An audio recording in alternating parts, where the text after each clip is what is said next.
Alright, so I got both sides of this torn down. I didn't get a chance to make a video while I was doing this. I had a heck of a time getting this front end apart. Compared to the back end was a piece of cake on this. And the main issue is these lower control arms have this sway bar like pressed onto that, and I didn't want to take the control arms out.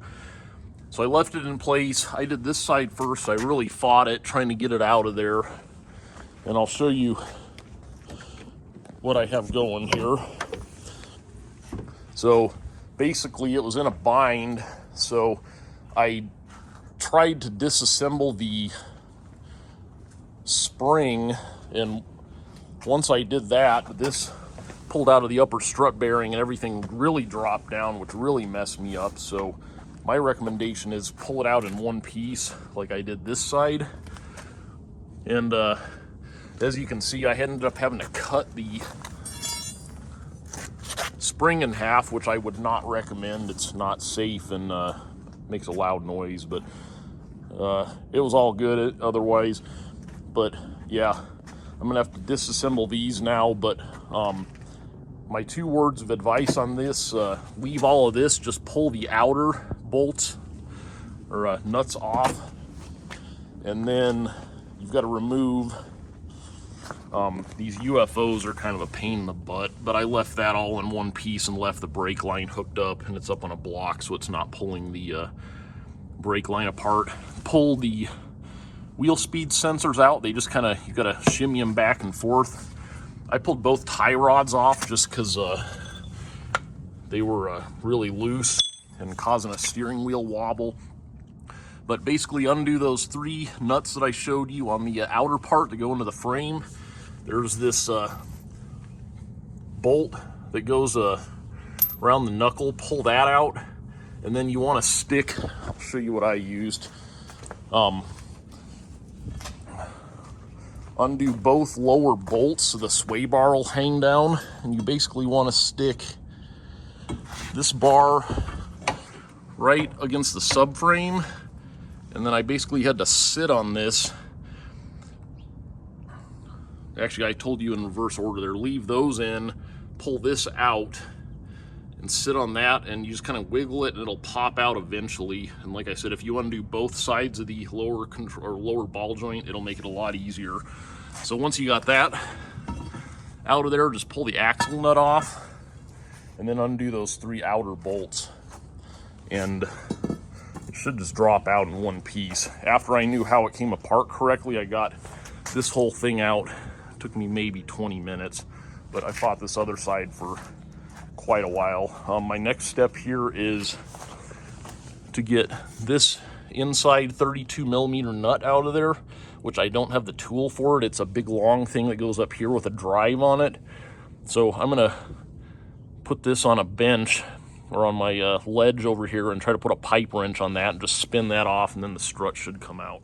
So I'm gonna disassemble this over here on my retaining wall. Again, I kind of just did this whole project as a upgrade to put the H&R lowering springs on and then get these Bilsteins on here. And this is now the 3rd strut. As you can see, this thing, feels like it's got oil in it, but it's lost all its charge. I shouldn't be able to push that in by hand, and it's kind of coming up, but yeah, anyway, it was a good thing we got these out of here because they are have reached their point of useful life. So let me get this set up, and I'll try to get this off with a pipe wrench. All right, so you can do one of 2 things here. The first thing I read online was to put a pipe wrench on it, drop your wheel down so this extends, and this thing will slide up here, but underneath it is that nut I was talking about, and you can get a small pipe wrench on that and then use the car so it doesn't twist that. But here, I'll show you what I'm doing here. So I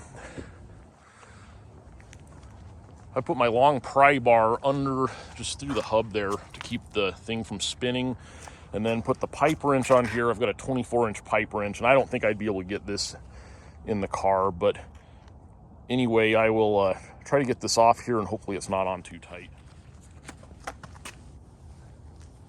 All right, here we go. So I've got this wedged down and put that here, and then I'm just gonna All right, and there we go. So that went way easier than I thought it was going to go. So we just spin this off, and like you can see, that's just a they say it's a 32 millimeter, and scored that up a little bit, but you're not gonna be able to see that. So that comes off, and then this comes out, and sometimes there's oil in there.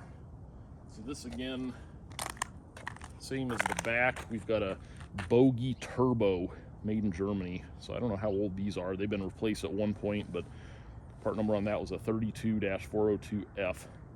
So actually in pretty good condition inside, but like I said, it's been leaking and it's lost its charge.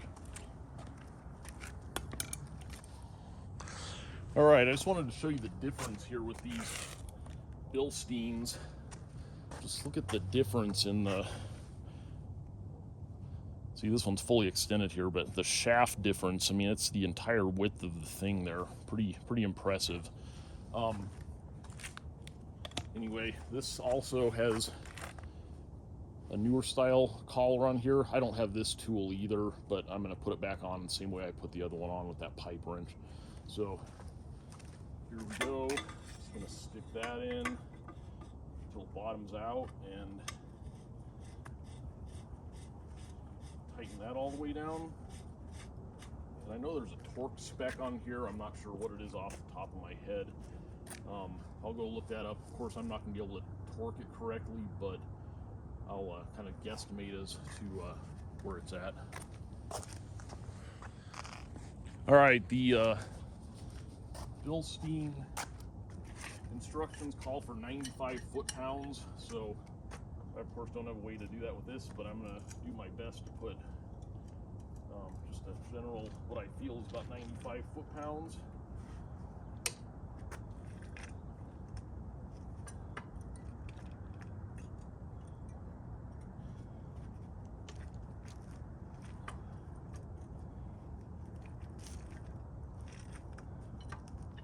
All right, I'm going to call that good there.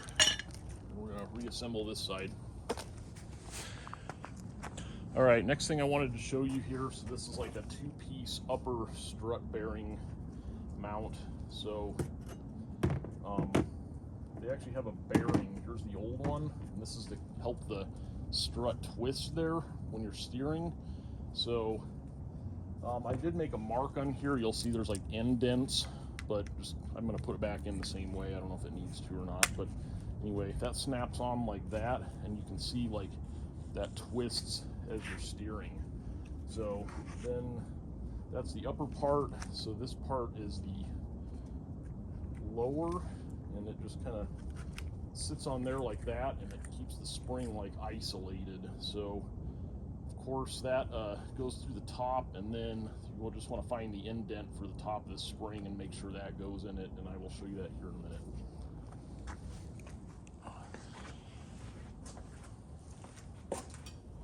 Alright, so I think I'm going to have to compress this spring to get this all in here. I was thinking maybe without the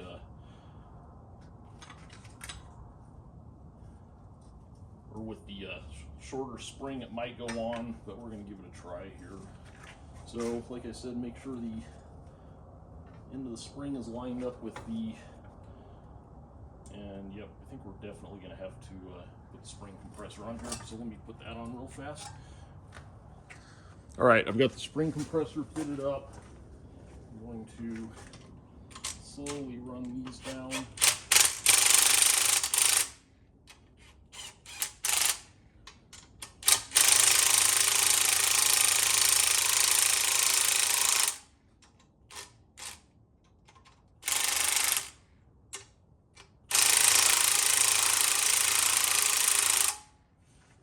All right, let's see if that's low enough to get the spring upper plate on there or not. So again, we want to make sure the spring is in the notch. If it's not, all right, there looks good. And then the upper notch,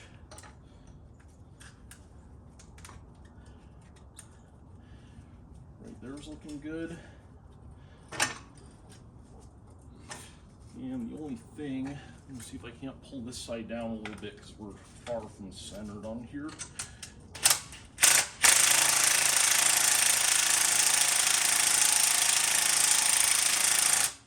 All right, that's looking pretty well centered. So next item is this piece here, and we want to make sure this is facing the correct way. So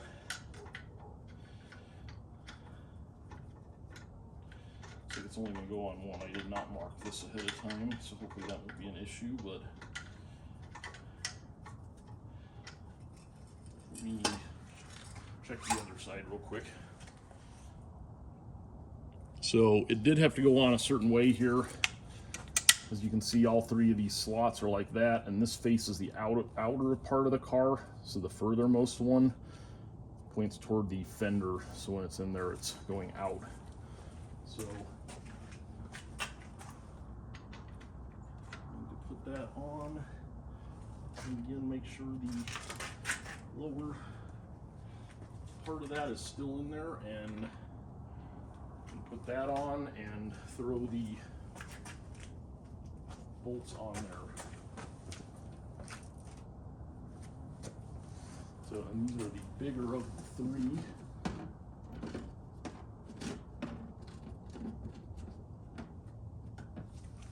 Which I have over here.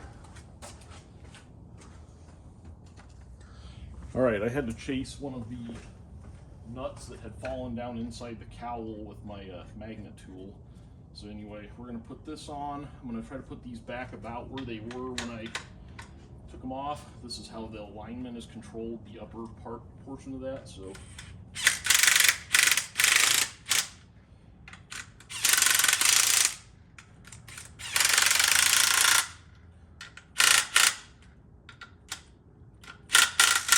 and then I've got this big washer, and then I'm going to tighten this top one, and you've got to hold the strut from spinning with a Allen screw. All right, so I'll show you the top here. That's just a 7mm Allen socket, and that's how you keep it from spinning. And you do not want to use an impact on this because it would mess the strut up by spinning it around. Then this is just a 7/8, so I'm going to tighten that down.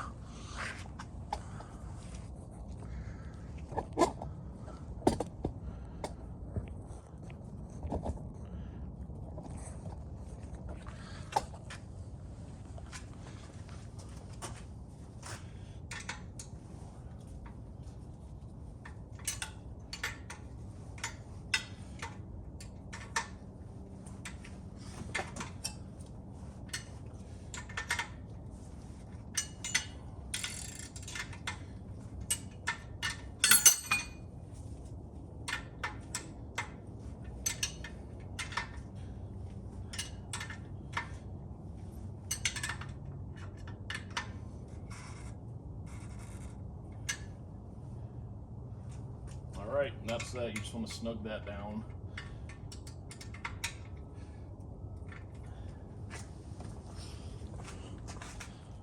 Alright, next we're going to pull the spring compressor off, and we should be ready to do the other side after this.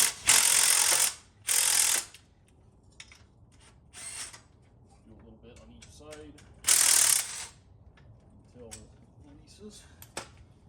And this one's got these safety pins, which is nice, and we can't get this socket out of here.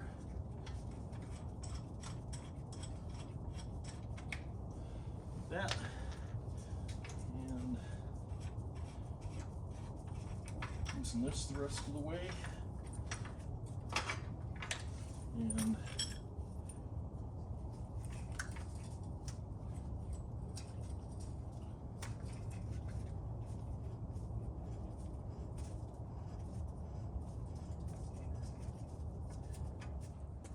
all right, I just wanted to point something out here.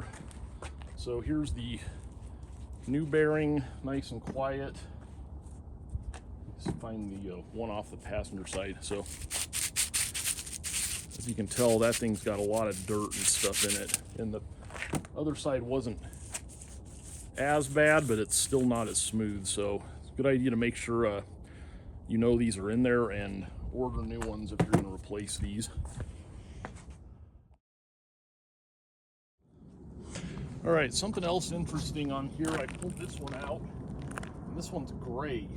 So, I don't know, this one's got an original 441 413031G, so I'm wondering if this is a factory shock. And the other thing is this thing's got all this heat scoring on here, so, and of course this one's really blown, but kind of weird why they put one strut in and not replace the other one. But anyway, we'll go back together with it the same way we came out.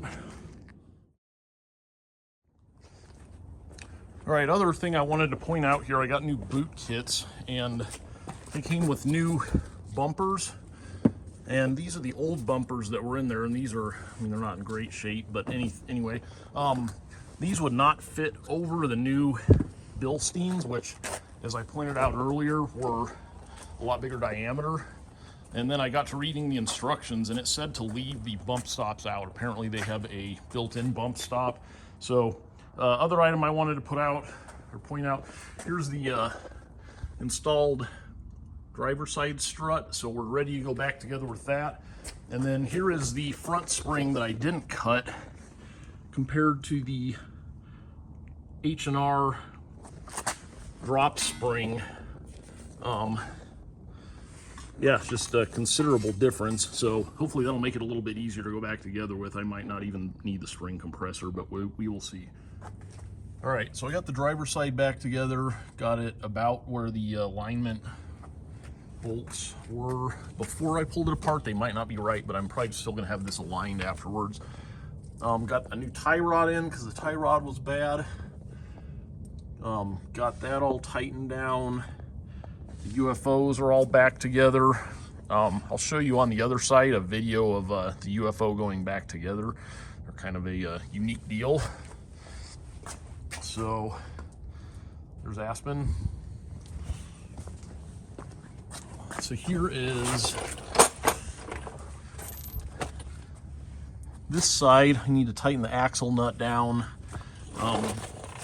There's like the pinch bolt that holds the lower knuckle to the ball joint. There's the UFO brake. There's the back side of it. And I need to put the tie rod back in because it was bad also. And yeah, I'll show a video of the UFO going back together. All right, we're gonna hammer the axle nut back in. This is an 1 1/16 socket.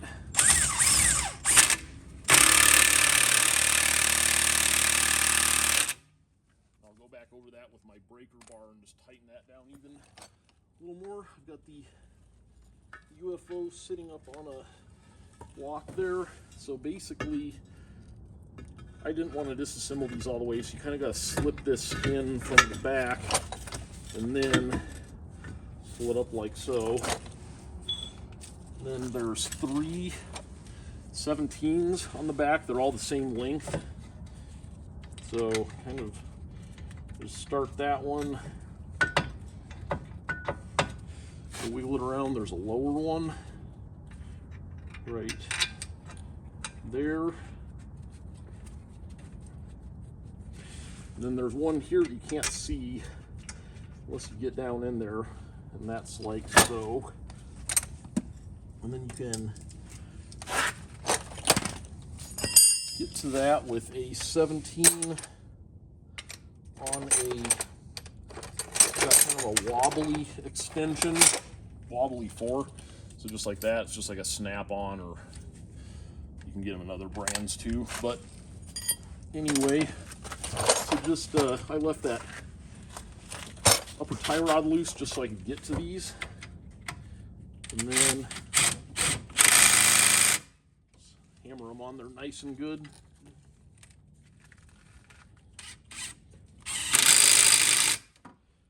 And third one.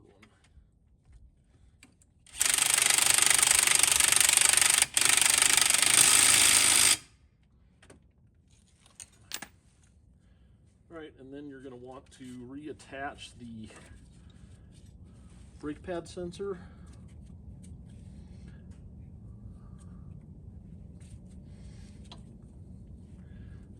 gonna see which way the pins go. Looks like that. And it's not wanting to go on there. Looks like about that's where, there it goes. And then there's these clips that hold it in there, like so.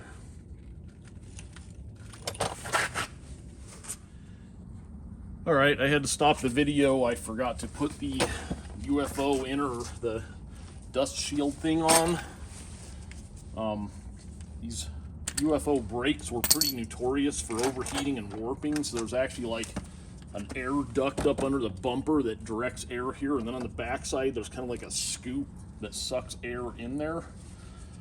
And anyway, I forgot that was on there. Last item here, just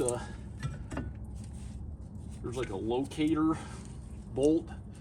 It's like a Torx something or other. Just spin the lug nuts around till that lines up.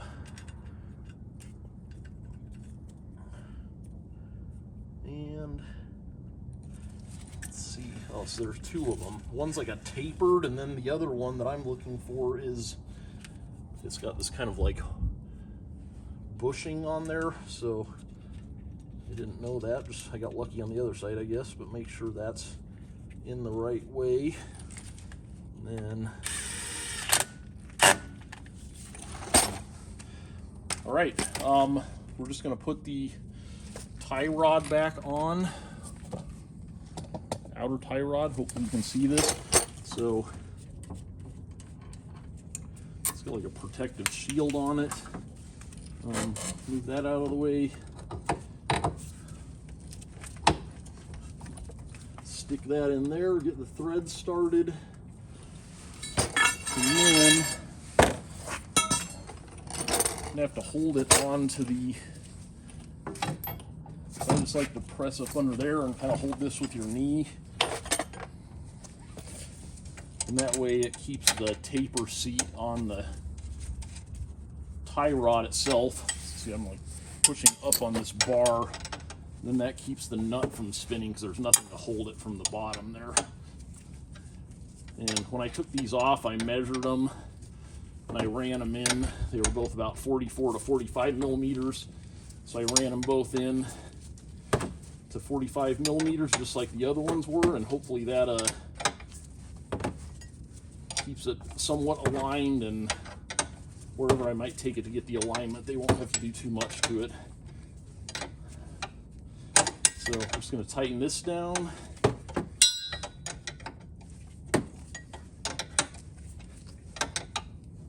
And once it starts pulling that conical seat in there, we can take the bar off and it should hold itself in place. So you're kind of just pulling itself into the steering knuckle on the strut assembly here.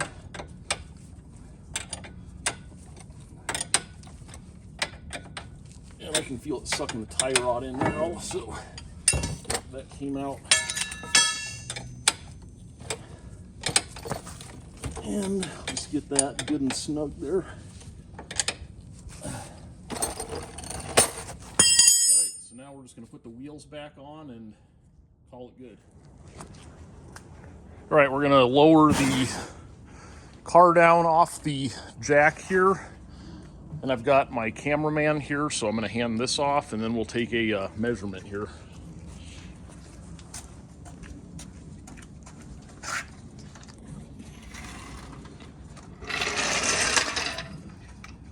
Alright, so we'll Johnson's suspension just a little bit. So I think when we measured before, the front suspension was 26, and so it's looking about the same in the front. I think we'll have to go drive it. And then the back, of course, is 20 and a quarter. So it's actually settled a little bit. So it lowered it about 3/4 in the back and still about the same in the front. I'm gonna go drive it and we'll remeasure it. All right, we got everything installed. I went and test drove it. The steering wheel was a little off center, so I corrected that. It's pretty close to being right dead center now. I did have a few like very low tires that had like 20 pounds in them, so I don't know if this is going to be accurate or not. So it lowered, it went from 26 and about a half to 26 and about an 8, so it lowered it not quite a ½ inch. And then the back was at 26 and now it is at 25 and an 8, so about around a ½ inch in the front and a little over a ½ inch in the back. But I'll let you be the judge. I think it sits pretty good and it rides a heck of a lot better. And yeah, I'm happy with it. We'll do a side shot here. All right, thanks for watching.